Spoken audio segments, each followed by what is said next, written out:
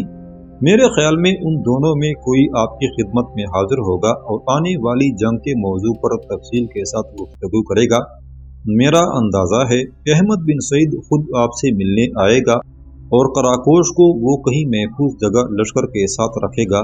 یہ میں اپنا اندازہ بتا رہا ہوں، انہوں نے مجھے اس سے متعلق کچھ نہیں کہا۔ شوبان کے اس انکشاف پر یعقوب المنصور کے لبوں پر خوشگوار مسکراہٹ نمودار ہوئی تھی۔ کچھ دیر تک وہ اپنے سالار اعلیٰ، اپنے چچا اور اپنے بیٹے عبداللہ کی طرف دیکھتا رہا۔ بعد میں اس نے شوبان کی طرف دیکھتے ہوئے کہنا شروع کیا، یہ سب سے اچھی خبر ہے جو تم نے بعد میں سنائی ہے۔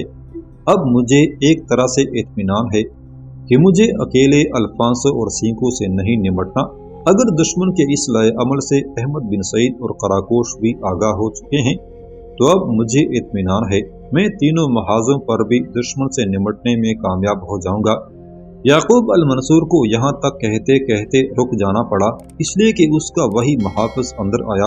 امیر کو اس نے تعظیم دی، پھر بول اٹھا، امیر محترم، ایک جوان جو اپنا نام حشام بن ادریس بتاتا ہے آپ سے ملنے کا خواہش مند ہے۔ حشام کا نام سن کر یعقوب المنصور مسکرا دیا، پھر خیمے میں امیر کی آواز گونج گئی، اس جوان کو اندر لاؤ، میں اس سے ملنا یقیناً پسند کروں گا۔ مسلح جوان باہر نکل گیا۔ تھوڑی دیر بعد حشام بن ادریس خیمے میں داخل ہوا۔ یعقوب المنصور نے اپنی جگہ سے اٹھ کر پرجوش انداز میں اس سے مصافحہ کیا۔ نشست پر بیٹھنے کے بعد گفتگو کا آغاز یعقوب المنصور کرنا ہی چاہتا تھا کہ حشام بن ادریس پہلے ہی بول پڑا، امیر محترم، ہماری خوش قسمتی ہے کہ آپ نے اپنے لشکر کے ساتھ ہماری بستی کے قریب پڑاؤ کیا ہے۔ میں اپنے گھر والوں سے مشورہ کرنے کے بعد آپ کی خدمت میں اس لیے حاضر ہوا ہوں کہ آپ کی بڑی مہربانی، آپ کی بڑی نوازش ہوگی کہ اگر آپ کل رات کا کھانا ہمارے ساتھ کھائیں۔ یہ میرے باپ، میرے چچا کی دلی خواہش ہے۔ میں نے یہ بھی سنا ہے آپ اپنے لشکر کے ساتھ یہاں سے حالات کا جائزہ لینے کے لیے قیام کریں گے اور اس لشکر کا انتظار کریں گے جو اس وقت قرطبہ میں موجود ہے۔ یعقوب المنصور مسکراتا رہا اور حشام بولتا رہا۔ جب وہ خاموش ہوا تو امیر کی آواز گونج گئی تھی، حشام میرے بیٹے، میں تمہاری ضیافت کو ٹکراؤں گا نہیں۔ اس میں شک نہیں کہ چند روز تک یہاں قیام کروں گا، اس لیے کہ جو لشکر قرطبہ سے آنا ہے اسے اپنے ساتھ لے کر جاؤں گا۔ راستے میں بھی میرے ساتھ وہ لشکر شاید آن ملے جس کی کمانداری سلیم بن طریق کر رہا ہے۔ یہ نوجوان شلب کا قرادار ہے اور دشمن کے خلاف اس نے بھرپور کارروائیاں کی ہیں۔ اس وقت احمد بن سعید اور قراقوش دونوں میرے پاس نہیں ہیں۔ اگر وہ دونوں ساتھ ہوتے تو تمہارے ہاں ضیافت کا صحیح معنوں میں لطف آ جاتا۔ پھر بھی تم مطمئن رہو، میں کل اپنے چچا، اپنے بیٹے اور اپنے سالار ابو یحییٰ کے ساتھ تمہاری حویلی میں آؤں گا۔ یعقوب المنصور رکا، اس کے بعد اس نے شوبان کی طرف دیکھا۔ شوبان میرے بیٹے، تمہارا کیا خیال ہے؟ تم لشکر میں رکو گے یا کوچ کرو گے؟ اس پر شوبان اپنی جگہ پر اٹھ کھڑا ہوا اور کہنے لگا، امیر محترم، میرے ذمے ابھی بہت کام ہے، میں ابھی اور اسی وقت یہاں سے کوچ کر رہا ہوں، اس لیے کہ مجھے آپ کے علاوہ احمد بن سعید اور قراقوش کو بھی دشمن کی نقل و حرکت سے آگاہ کرنا ہے۔ اس کے ساتھ ہی شوبان نے یعقوب المنصور، ابو یحییٰ اور عبد الرحمن بن یوسف سے مصافحہ کرنے کے بعد حشام سے ہاتھ ملایا، پھر وہ خیمے سے نکل گیا تھا۔ شوبان کے جانے کے بعد تھوڑی دیر تک یعقوب المنصور حشام سے اس کے اہل خانہ کی خیریت دریافت کرتا رہا، پھر وہ بھی اجازت لے کر چلا گیا۔ اس کے بعد آنے والے لمحات سے متعلق کچھ دیر تک یعقوب المنصور نے ابو یحییٰ اور اپنے بیٹے عبداللہ اور چچا عبد الرحمن بن یوسف سے مشاورت کی، پھر انہیں بھی جانے کی اجازت دے دی تاکہ وہ اپنے خیموں میں جا کر آرام کر سکیں۔